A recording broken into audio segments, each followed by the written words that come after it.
আসসালামু আলাইকুম। পাকিস্তান সুপার লিগের আরও একটা হাই ভোল্টেজ ম্যাচ বিশ্লেষণে আপনাদের সবাইকে স্বাগতম। আজকে ময়দানে নামছে দুই হেভিওয়েট, লাহোর কালান্দার্স আর কোয়েটা গ্ল্যাডিয়েটর্স। আর এটা কিন্তু কোনো সাধারণ ম্যাচ না, একদম প্লে অফের দৌড়ে টিকে থাকার লড়াই, মানে যাকে বলে বাঁচা মরার ম্যাচ।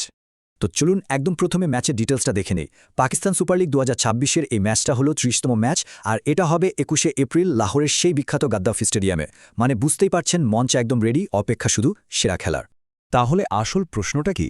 এই যে ডু অর ডাই একটা লড়াই, এখানে শেষ হাসিটা হাসবে কে? এই কঠিন প্রশ্নের উত্তরটা খুঁজে বের করার জন্য আমরা একটা বিশেষ পদ্ধতি নিয়েছি। অনেকটা বলতে পারেন একটা ৮ রাউন্ডের ফাইট। হ্যাঁ, আমরা ৮টা আলাদা আলাদা নিয়মের উপর ভিত্তি করে দল দুটোকে একেবারে কাঁটাছেঁড়া করে দেখব। এই হচ্ছে আমাদের আজকের আলোচনার রোডম্যাপ। আমরা দলের শক্তি, কন্ডিশন, ইতিহাস, সাম্প্রতিক ফর্ম, প্লেয়ার, পরিসংখ্যান, কৌশল আর সবশেষে মানসিক দিক সবকিছু নিয়েই কথা বলবো। তো চলুন আর দেরি না করে শুরু করা যাক। তো আমাদের বিশ্লেষণের প্রথম পর্ব, যেখানে আমরা দেখব দলের শক্তি আর মাঠের কন্ডিশন। এই প্রথম ২ রাউন্ডেই কিন্তু বোঝা যাবে কাগজে কলমে কোন দল কতটা এগিয়ে। আমাদের ফাইটের প্রথম রাউন্ড, দলের শক্তি। দেখুন, একদিকে লাহোরের হাতে আছে শাহিন শাহ আফ্রিদি আর হারিস রফের মতো বিশ্বমানের পেস অ্যাটাক। এই জুটি কিন্তু যে কোনো ব্যাটিং লাইনআপকে একাই গুড়িয়ে দিতে পারে। আর অন্যদিকে কোয়েটার শক্তি হল ওদের ধারাবাহিক ব্যাটিং, বিশেষ করে রাইলি রুসো আর হাসান নওয়াজ তো অসাধারণ ফর্মে আছেন। তবে হ্যাঁ, একটা ব্যাপার আছে, কোয়েটার ব্যাটিংটা কিন্তু এই দুজনের ওপর একটু বেশি নির্ভরশীল, যেটা তাদের জন্য একটা চিন্তার কারণ হতে পারে। কোয়েটার ব্যাটিং অবশ্যই শক্তিশালী, কিন্তু শাহিন আর হারিসের মিলিত বোলিং আক্রমণের সামনে সেটা একটু ফিকে হয়ে যাচ্ছে। লাহোরের এই বোলিং ফায়ার পাওয়ারই ওদেরকে পরিষ্কার একটা অ্যাডভান্টেজ দিচ্ছে। তাই প্রথম রাউন্ডের বিজয়ী লাহোর কালান্দার্স। স্কোর লাইন এখন লাহোরের পক্ষে ১-০। এবার চলে আসি দ্বিতীয় রাউন্ডে, পিচ আর কন্ডিশন।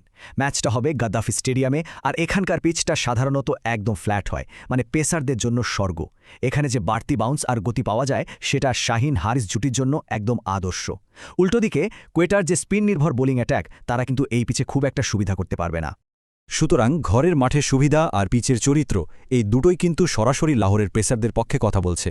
তাই কোনো সন্দেহ ছাড়াই দ্বিতীয় রাউন্ডটাও যাচ্ছে লাহোর কালান্দার্সের পকেটে। ২ রাউন্ড শেষে স্কোর লাইন দাঁড়ালো লাহোরের পক্ষে ২-০। আমরা চলে এসেছি বিশ্লেষণের দ্বিতীয় পর্বে। এখানে আমরা দেখব দল দুটোর মুখোমুখি ইতিহাস আর তাদের সাম্প্রতিক ফর্ম। মনে রাখতে হবে, লাহোর কিন্তু ইতিমধ্যেই ২-০-তে এগিয়ে আছে। তৃতীয় round, head to head record. পিএসএলের ইতিহাসে এই দুই দল এ পর্যন্ত মোট ২২ বার একে অপরের বিরুদ্ধে খেলেছে।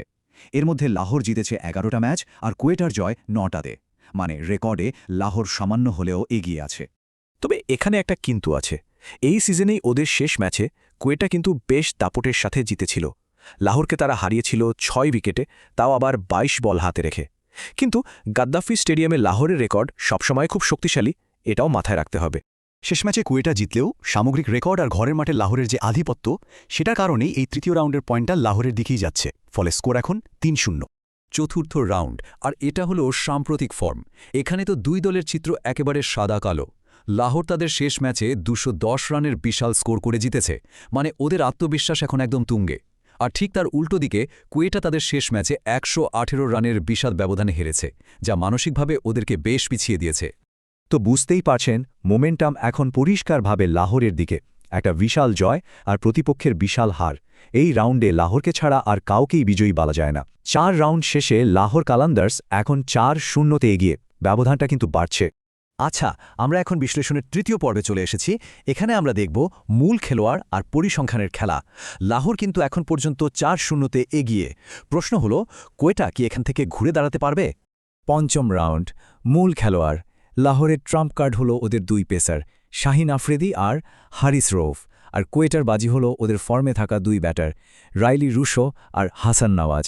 মানে এটা হতে যাচ্ছে লাহোরের বিধ্বংসী বোলিং বনাম কোয়েটার নির্ভরযোগ্য ব্যাটিংয়ের একটা জমজমাট লড়াই। আর এই লড়াইয়ে শাহিন আফ্রিদির ফর্ম এক কথায় অবিশ্বাস্য। শুধু এই পরিসংখ্যানটা শুনুন, এই মৌসুমে তার বোলিং অ্যাভারেজ মাত্র ১৩.০০। তার মানে প্রতিটা উইকেট নিতে তিনি মাত্র ১৩ রান খরচ করছেন। পাওয়ার প্লেতে একাই ম্যাচ ঘুরিয়ে দেওয়ার জন্য এই একজনই যথেষ্ট। শাহিনের এই অবিশ্বাস্য ফর্ম আর সাথে হারিসের গতির ঝড়, এই দুই মিলে লাহোরকে এই রাউন্ডেও পরিষ্কারভাবে এগিয়ে রাখছে। তাই মূল খেলোয়াড়ের লড়াইও বিজয়ী লাহোর। স্কোরবোর্ড এখন দেখাচ্ছে ৫-০। কোয়েটার জন্য পরিস্থিতি কিন্তু খুবই কঠিন হয়ে যাচ্ছে। এবার ষষ্ঠ রাউন্ড, পরিসংখ্যান। আর এখানেই অবশেষে কুয়েটার জন্য একটা আশার আলো দেখা যাচ্ছে। দেখুন, বোলিং ইকোনমি বা উইকেট শিকারে শাহিনের ১৩ উইকেট নিয়ে লাহোর এগিয়ে থাকলেও ব্যাটিং পরিসংখ্যানে কুয়েটা অনেক বেশি ধারাবাহিক। হাসান নওয়াজ ২৮৮ রান করে টুর্নামেন্টের টপ স্কোরারদের একজন। অন্যদিকে লাহোরের ব্যাটিং কিন্তু বেশ কয়েকবার ধসে পড়েছে। যেখানে লাহোরের ব্যাটিং বেশ কয়েকবার চাপের মুখে ভেঙে পড়েছে, সেখানে কোয়েটার টপ অর্ডার কিন্তু অনেক বেশি নির্ভরযোগ্যতার পরিচয় দিয়েছে। আর এ কারণেই পরিসংখ্যানের এই রাউন্ডটা আমরা কোয়েটা গ্ল্যাডিয়েটার্সকেই দিচ্ছি। অবশেষে কোয়েটা স্কোরবোর্ডে তাদের নাম লেখালো। স্কোর এখন ৫-১। আমরা একদম শেষ পর্বে চলে এসেছি। এবার আমরা দেখব কৌশল আর মানসিক শক্তির মতো বিষয়গুলো, যা চোখে দেখা যায় না কিন্তু ম্যাচের ভাগ্য নির্ধারণ করে দেয়। স্কোর এখন লাহোরের পক্ষে ৫-১। চলুন দেখি শেষ ২ রাউন্ডে কি অপেক্ষা করছে। সপ্তম রাউন্ড, টস আর কৌশল। দেখুন, এটা দিনের বেলার ম্যাচ, তাই শিশিরের কোনো ব্যাপার নেই। গরমে পরে ব্যাট করার চেয়ে আগে ব্যাট করে একটা বড় টার্গেট সেট করাটাই সম্ভবত ২ দলের লক্ষ্য থাকবে। তার মানে টস জিতলে যে খুব বড় কোনো সুবিধা হবে তা নয়। তাই এই রাউন্ডটাকে আমরা নিরপেক্ষ রাখছি। এবং আমাদের ফাইনাল রাউন্ড মনস্তাত্ত্বিক দিক। আর এখানে সত্যি বলতে লাহোর কালান্ডার্স যোজন যোজন এগিয়ে। ভাবুন একবার, ওরা বর্তমান চ্যাম্পিয়ন, খেলছে নিজেদের ঘরের মাঠে, আর শেষ ম্যাচে একটা বিশাল জয় নিয়ে আসছে। ওদের মনোবল তো আকাশে। আর ঠিক উল্টো দিকে কোয়েটা একটা বড় হারের ধাক্কা নিয়ে মাঠে নামছে। চাপটা ওদের ওপরেই বেশি থাকবে। ঘরের মাঠের সাপোর্ট, টকবগে আত্মবিশ্বাস আর বড় ম্যাচ খেলার অভিজ্ঞতা, এই সব কিছু মিলিয়ে মানসিক লড়াইয়ে লাহোর কালান্দার পরিষ্কার বিজয়ী। আর এর সাথে সাথে আমাদের ৮ রাউন্ডের বিশ্লেষণও শেষ। চূড়ান্ত স্কোর দাঁড়ালো লাহোর ৬, কুয়েটা ১ আর একটা রাউন্ড নিরপেক্ষ। ৮টি রাউন্ডের কাটাছেঁড়া বিশ্লেষণের পর আমরা এখন সেই মুহূর্তে এসে পৌঁছেছি। সময় হয়েছে চূড়ান্ত রায়ের। সবকিছু বিবেচনা করে কোন দলের পাল্লা সবচেয়ে ভারী, চলুন দেখে নেওয়া যাক। স্ক্রিনে দেখতেই পাচ্ছেন আমাদের ৮ রাউন্ডের final score card. Lahore Qalandars জিতেছে ৬টি রাউন্ডে আর কোয়েটা জিতেছে মাত্র ১টিতে। এই স্কোরবোর্ডই কিন্তু পুরো ম্যাচের একটা পরিষ্কার চিত্র আমাদের সামনে তুলে ধরছে।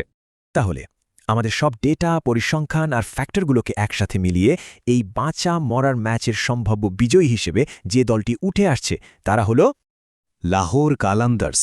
হ্যাঁ, আমাদের বিশ্লেষণ অনুযায়ী এই ম্যাচে লাহোর কালান্দার্সের জেতার সম্ভাবনাই সবচেয়ে বেশি। এখন প্রশ্ন হলো কেন? এর পেছনের প্রধান কারণগুলো একদম সহজ। ১ নম্বর, ঘরের মাঠ আর পিচের সুবিধা, যা ওদের পেস আক্রমণের জন্য পারফেক্ট। ২ নম্বর, শাহিন আর হারিসের বিশ্বমানের বোলিং। ৩ নম্বর, লাহোরের হাতে থাকা মোমেন্টাম আর মানসিক শক্তি। আর সবশেষে ৪ নম্বর কারণ হল কোয়েটার দুর্বলতা, বিশেষ করে লাহোরের পিছে ওদের স্পিনারদের কার্যকারিতা অনেক কমে যাবে। তবে হ্যাঁ, একটা কথা কিন্তু মনে রাখতে হবে, এটা পুরোপুরি ডেটা আর বিশ্লেষণের উপর ভিত্তি করে করা একটা পূর্বাভাস। টি-20 ক্রিকেটের মজাটাই তো হলো এর অনিশ্চয়তা। এখানে কিন্তু ১ ওভারেই পুরো ম্যাচের চিত্র পাল্টে যেতে পারে, তাই মাঠের খেলাই হবে আসল কথা। তো এই ছিল আজকের ম্যাচের চুলচেরা বিশ্লেষণ। আমাদের এই পূর্বাভাসের সাথে কি আপনারা একমত, নাকি মনে হচ্ছে কোয়েটা সব হিসেব নিকেশ উল্টে দিয়ে একটা চমক দেখাবে? আপনাদের মতামত অবশ্যই কমেন্টে জানান। পরবর্তী বিশ্লেষণের জন্য আমাদের সাথেই থাকুন। আজকের মতো এখানে বিদায়।